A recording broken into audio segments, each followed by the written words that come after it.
Граѓани за заедничка Македонија, денес треба да бидеме малку погласни да не чујат до Русија. Не за друго, таму е председателот.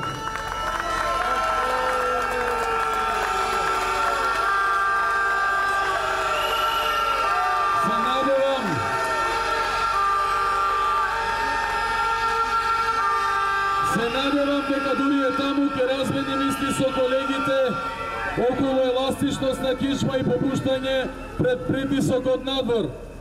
Има една, одамне ја знам, стара албанска поговорка, вика вака: ако држиш орел за пердув и жена за збор, може да се каже дека не држиш ништо.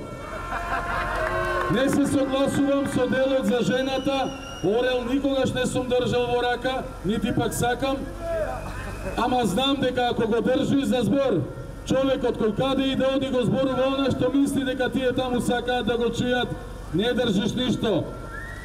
Ако го држиш за збор, човекот кој во Бугарија вика дека сме еден народ, во Србија се умилкува како што знае и умее, во Швајцарија зборува она што тие таму сакаат да го слушнат.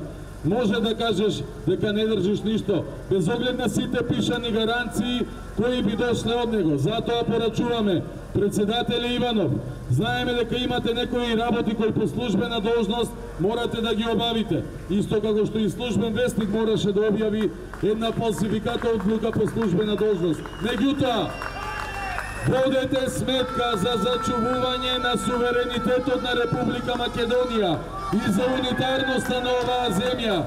Затоа не држи многу зборот на оној кој е спремен да продаде се само за да дојде на власт. Грижете се за Уставот, чувајте го Уставот, да се бориме заедно рамо до рамо како и досега.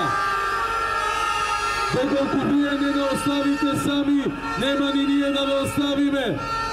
Да сте жив и здрав, да живее Македонија!